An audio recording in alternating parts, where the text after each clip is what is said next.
अपने पराए। घर की लड़ाइयाँ कितनी भी हो, लेकिन ये भी सच है कि किसी पर कोई आपत्ति हो तो अपना ही परिवार साथ देता है। भैया, मेरे पीछे पुलिस लगी है, प्लीज मुझे बचा लो। रवि और राज दो भाई, लेकिन दोनों में कभी नहीं पटी। अरे क्या हुआ छोटे, क्या कर दिया तूने? अरे कुछ नहीं भैया, मेरा दोस्त है ना राजू, वो मुझे लेकर बैंक गया था। मुझे नहीं पता भैया कि वो वहाँ बैंक लूटने जा रहा है। मैं उसके साथ बैंक में घुसते ही सीसीटीवी कैमरे में दिख गया हूँ। अब पुलिस मुझे ढूंढ रही है भैया, मुझे बचा लो। राज कुछ सोचता है, फिर कहता है, ओके, तुम यहीं रुको, मेरा एक दोस्त पुलिस में है, मैं बात करता हूँ। तभी वहां रवि की बीवी राज की बीवी के साथ आ जाती है। तुम लोगों के घर जब तक पुलिस का आना जाना है, बच्चों को यहीं छोड़ दो, उन पर असर ठीक नहीं पड़ेगा। तभी वहां पुलिस आ जाती है। चलो चलो, कौन है रवि, थाने चलो। मैंने कुछ नहीं किया, मुझे कुछ नहीं पता। अरे वो तो पुलिस स्टेशन चलकर ही पता चलेगा कि कुछ पता है कि नहीं, चलो। कहानी का फ्लैशबैक। भैया, मुझे मेरे मकान में हक चाहिए ही चाहिए। अरे लेकिन छोटे, अभी मेरे बच्चों पर काफ़ी खर्चा है, तेरी भाभी की भी तबीयत ठीक नहीं रहती, बजट बिल्कुल नहीं है कि मैं अलग होकर रहूं। देख लो भैया, 1 महीना है तुम्हारे पास, जल्दी से घर खाली कर दो। अरे कैसी बात कर रहे हैं भैया, मेरे शरीर में अभी इतनी हिम्मत भी नहीं कि घर को खाली करे। तो क्यों अपना पोषण बेचा भाभी? अरे तुम तो जानती हो, पिताजी की बीमारी के कारण उन्हें हमारी ज़रूरत थी, कैसे आते पैसे। ससुर जी तो बूढ़े थे भाभी, उनकी बीमारी में भी पैसे लगाना कौन सा अकल का काम था? तो क्या पिताजी को मैं मरने के लिए छोड़ देता? अरे रवि, तू तो समझ, पापा को हमारी ज़रूरत थी, उन्होंने हमारे लिए हर वो काम किया जिससे हमें खुशी मिले। बैक टू रवि, जो जेल में बैठा है। ये मैंने क्या कर दिया था? मैं ना पिता का हुआ ना ही भैया का। मेरे साथ जो हो रहा है ठीक ही हो रहा है। तभी वहां पुलिस वाला आता है। रवि, तुमसे कोई मिलने आया है। भाभी, आप यहाँ क्यों आई?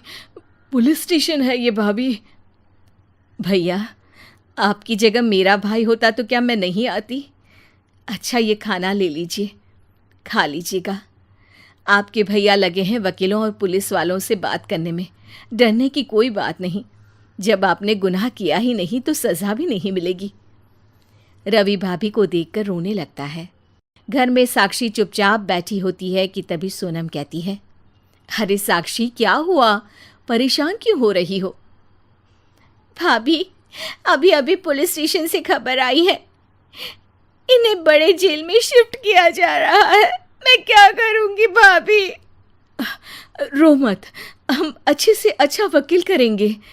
लेकिन उसमें तो बड़े पैसे लगेंगे दीदी, हम इतना पैसा कहाँ से लाएंगे? अरे क्यों, ये मकान है ना, और मेरे कुछ गहने भी हैं। साक्षी की आंखों में पानी आ जाता है। पर दीदी, ये तो आप और भैया की मेहनत की कमाई है। पापा के बाद भी तो हम लोगों का सब खत्म हो गया था। पापा को तो बचा नहीं पाए, लेकिन भैया को ज़रूर बचा लेंगे, और भगवान चाहेंगे ना तो दोनों भाई मिलकर इससे भी बड़ा मकान खड़ा कर लेंगे। साक्षी। थोड़ी देर में राज वहाँ आता है। सोनम सही कह रही है साक्षी, पैसों की कमी के कारण किसी भी बेगुनाह को सज़ा नहीं मिलती। राज एक अच्छा सा वकील करता है। सोनम और साक्षी बचाए पैसे और अपने गहनों को बेचकर रवि का केस लड़ते हैं और जल्द ही रवि जेल से बाहर आ जाता है। रवि राज को गले लगाकर कहता है, भैया मुझे माफ़ कर दो, मुझे साक्षी ने सब कुछ बताया है। भैया, आपने मुझ पर विश्वास किया, मेरे लिए दिन रात मेहनत की, भाभी ने अपने गहने तक बेच दिए। भैया, आपने तो पापा के लिए भी पैसे नहीं देखे, लेकिन मैं बहुत ही सेल्फिश निकला। भैया, एक आखिरी बार मुझे माफ़ कर दो, मैं शर्मिंदा हूँ। अरे भाई, अपने तो अपने ही होते हैं, पापा ने हमारे लिए क्या नहीं किया, ये तुम्हें बताने की ज़रूरत नहीं है मुझे। और फिर तू तो मेरा भाई है। पैसे से बढ़कर रिश्ते होते हैं भाई।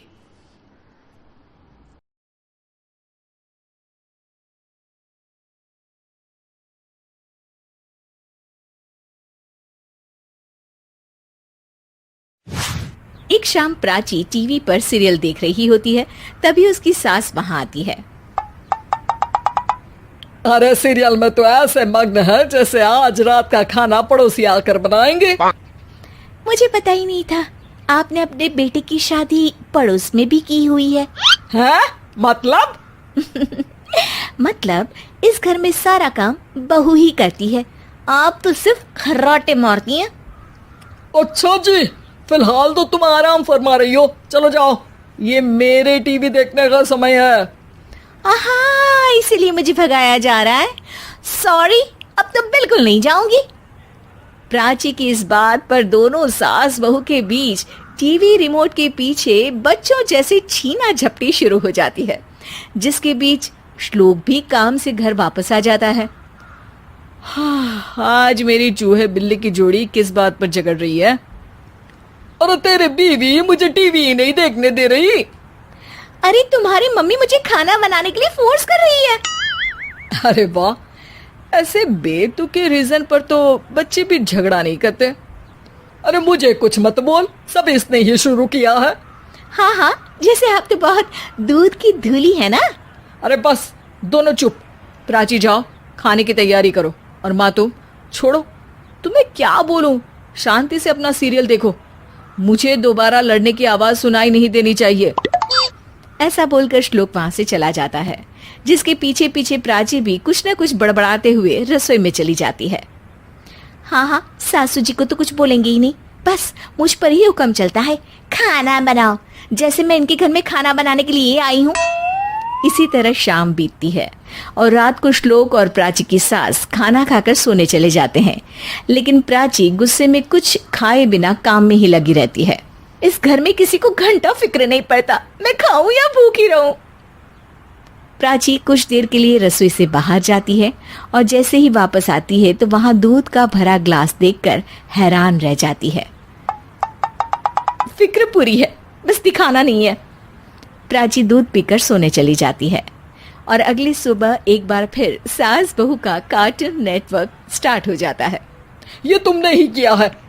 अरे अजीब जबरदस्ती है, मैं बोल रही हूँ मैंने कुछ नहीं किया। दोनों ने मिलकर पूरे घर को पागल खाना बनाया हुआ है। यहाँ कोई नॉर्मल इंसान तो रह ही नहीं सकता, इसीलिए अब पड़ोसी क्या रिश्तेदार भी घर आने से कतराते हैं। और सुन बेटे, तू भी चंगा, तेरी माँ भी चंगी, तेरी बीवी भी चंगी, रिश्तेदार। हाँ जी, आपको नहीं पता क्या, गंगाधर ही शक्तिमान है, रिश्तेदार ही। हाँ हाँ, बस समझ गया। कभी जानवरों जैसे लड़ेंगी तो कभी जुगलबंदी करेंगी। भाई मैं आप दोनों के बीच में नहीं फंसना चाहता। सास बहू की इस मन मौजी जोड़ी से परेशान होकर श्लोक अपना सिर खुजलाता वहां से चला जाता है। चलो अब मैं भी कीर्तन में जा रही हूँ।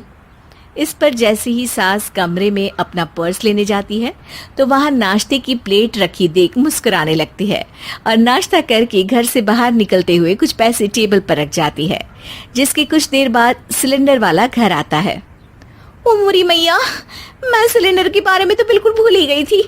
घर खर्च के सारे पैसे भी मम्मी के पास है और श्लोक से बोला तो उल्टा 4 बात सुनाएंगे। प्राची ये सोच ही रही होती है कि अचानक उसका चेहरा चमक उठता है और वो घर में आकर इधर उधर देखने लगती है। तभी उसकी नजर टेबल पर रखे पैसों पर पड़ती है, जिन्हें वो सिलेंडर वाले को दे देती है। ये सब श्लोक देख लेता है। अच्छा बेटे, इतना बड़ा घोटाला, सबके सामने मैं तेरी दुश्मन और पीठ पीछे तेरी मेरी यारी। इस पर श्लोक एक प्लान बनाता है और शाम को सब एक साथ बैठे होने पर बोलने लगता है। माँ, तुम दोनों की बहुत लड़ाई होती है, इसलिए मैं सोच रहा हूँ कि प्राची को उसके घर छोड़ाऊं, इससे वो भी खुश रहेगी और तुम भी।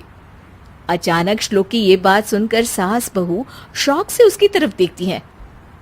अरे ऐसे कैसे घर छोड़ाओगे, मुझे कहीं नहीं जाना। अरे तुमने बोला नहीं पर मैंने सुन लिया, तुम्हें मम्मी के साथ रहना अच्छा नहीं लगता, मुझे पता है। अरे वो, अरे जब बहू खुद कुछ काम बोले तो वो तुझे सुनता नहीं, और अब जो इसने बोला ही नहीं वो तू समझ गया। जब उसे नहीं जाना तो फिर जबरदस्ती क्यों कर रहा है? अच्छा, फिर आपको मौसी के घर छोड़ाता हूँ। बस अब आप दोनों एक घर में एक छत के नीचे नहीं रह सकती। मैं इस टॉम एंड जेरी की जोड़ी को और नहीं झेल सकता। है? ऐसे कैसे नहीं रह सकते? तुम्हें इतनी दिक्कत है तो तुम्हारा बोरिया बिस्तर पैक कर देती हूँ, लेकिन मम्मी जी कहीं नहीं जाएंगी। बिल्कुल यही सुनना था मुझे। अगर दोनों में इतना ही प्यार है फिर हर वक्त ये लड़ाई का नाटक क्यों करती हो? देखा मैंने कैसे माँ किचन में दूध रखती है और तुम उनके लिए कमरे में नाश्ता रखती हो, और कैसे वो पहले ही तुम्हारी दिक्कत समझकर घर में पैसे रखकर बाहर जाती है। अरे भाई, इतना ड्रामा तो डेली सोप में भी नहीं होता जितना तुम दोनों ने इस घर में फैलाया हुआ है। तू हमें टॉम एंड जेरी बोलता है ना, तो याद कर वो दोनों भी एक दूसरे को बाहर वालों की बुरी नजर से बचाने के लिए हमेशा सबके सामने लड़ते थे, लेकिन अकेले में दिक्कत के समय मदद भी तो करते थे। बस हमारा रिश्ता भी कुछ ऐसा ही है। और वैसे भी अगर सास बहू में तू मैं नहीं होती तो दुनिया वालों को कहानियां कैसे मिलेंगी?